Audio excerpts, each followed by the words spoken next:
परमेश्वर के धन्य नाम की महिमा हो।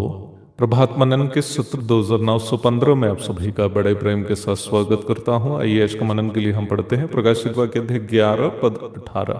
जातियों ने क्रोध किया पर तेरा प्रकोप आ पड़ा और वह समय आ पहुंचा है कि मरे हुओं का न्याय किया जाए और तेरे दास भविष्यद्वक्ताओं और पवित्र लोगों को और उन छोटे बड़ों को जो तेरे नाम से डरते हैं बदला दिया जाए और पृथ्वी के बिगाड़ने वाले नष्ट किए जाए।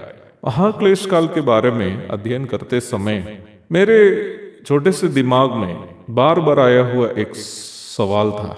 वो सवाल ये था कि आखिर जो लोग उद्धार नहीं पाए वो तो हमेशा के लिए अनंतकालीन आग की झील में जाएगा ही ना। फिर पृथ्वी पर इस प्रकार के एक महासंकट का समय लाने की क्या जरूरत है? यहूदियों का शुद्धिकरण आदि बातें हम तो देख चुके हैं, पर हमारे अभी तक के अध्ययन से हम ये देख चुके हैं कि जो विपत्तियां महासंकट काल में होगी वे केवल यहूदी के ऊपर ही नहीं बल्कि संपूर्ण धरती पर रहने वाले सभी पर होने वाली है। उसकी क्या जरूरत थी? यही मेरा सवाल था। जिन्हें फांसी पर चढ़ाने ही वाला है उसको पहले गोली नहीं मारी जाती है ना।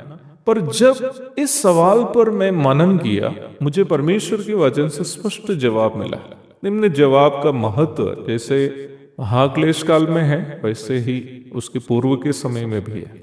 ये बात सच है कि मनुष्य को वर्तमान जीवन में वह जिन बुराइयों को करता है उसका परिणाम आग की झील में भी भुगतना पड़ेगा। प्रकाशित वाक्य 20:12। परंतु आग की अनंतकालीन झील की ओर मनुष्य को जाने की अनिवार्यता इसलिए पड़ेगी क्योंकि उन्होंने परमेश्वर का उद्धार का कार्य को तिरस्कार किया। अर्थात केवल वही मनुष्य अनंतकालीन आग की झील की ओर जाएगा जिन्होंने जानबूझकर उद्धार पाने से अपने आप को वंचित कर रखा। मरकुस 16:16, प्रेरितों के काम 16:31, दूसरे थिस्सलुनीकियों 1:8, प्रकाशित वाक्य 20:15।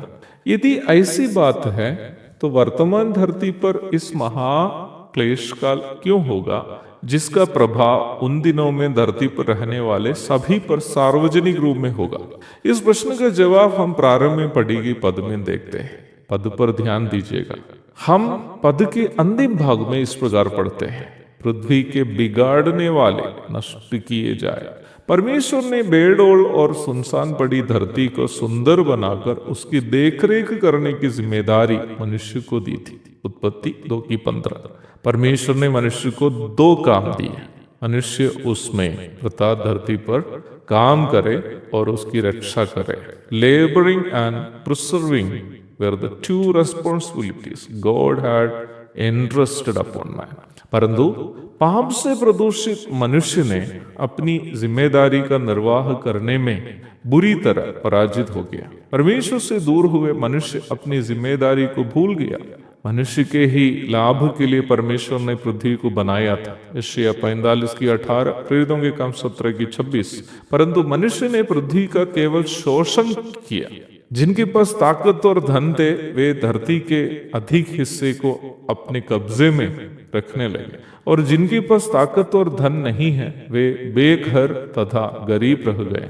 मैसेडोनिया के सिकंदर, जिससे इतिहास महान कहते हैं, वो चाहता था कि पूरी धरती को अपने कब्जे में कर दे। मात्र 32 साल की उम्र में ही परमेश्वर ने अलेक्जेंडर को संसार से विदा कर दिया। जमीन और संपत्ति के लिए तलवार, बंदूक, बम आदि से अपने ही समान मनुष्यों की जान लेते रहे। मनुष्य के इन लोभ लालच मनुष्य को धरती के गुलाम बना दिया। वह सृष्टिकर्ता को भूलकर सृष्टि को पूजने लगा। रोमियो की पत्री अध्याय 1 पद 22 और 23। आज आप ध्यान दीजिएगा, हमारे ही देश जहां भूमि से लेकर वायु, नदी, पशु, पेड़ आदि सभी को भगवान समझकर पूजे जाते हैं, यहाँ की भूमि, नदी, वायु, पशु, पेड़ का क्या हाल है? क्या हमारा देश दुनिया के सबसे प्रदूषित देशों में से एक नहीं?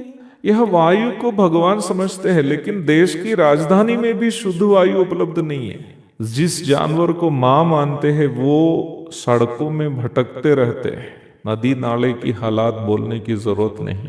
महाक्लेश काल में प्रभु दुनिया के लोगों के साथ जिन्होंने पृथ्वी को बिगाड़ दिया है, हिसाब चुकाने जा रहा है। एक और शुभ दिन की धन्य कामनाओं के साथ आज का मनन में यहाँ समाप्त करता हूं। प्रभु आप सबको आशीष दे। आमीन।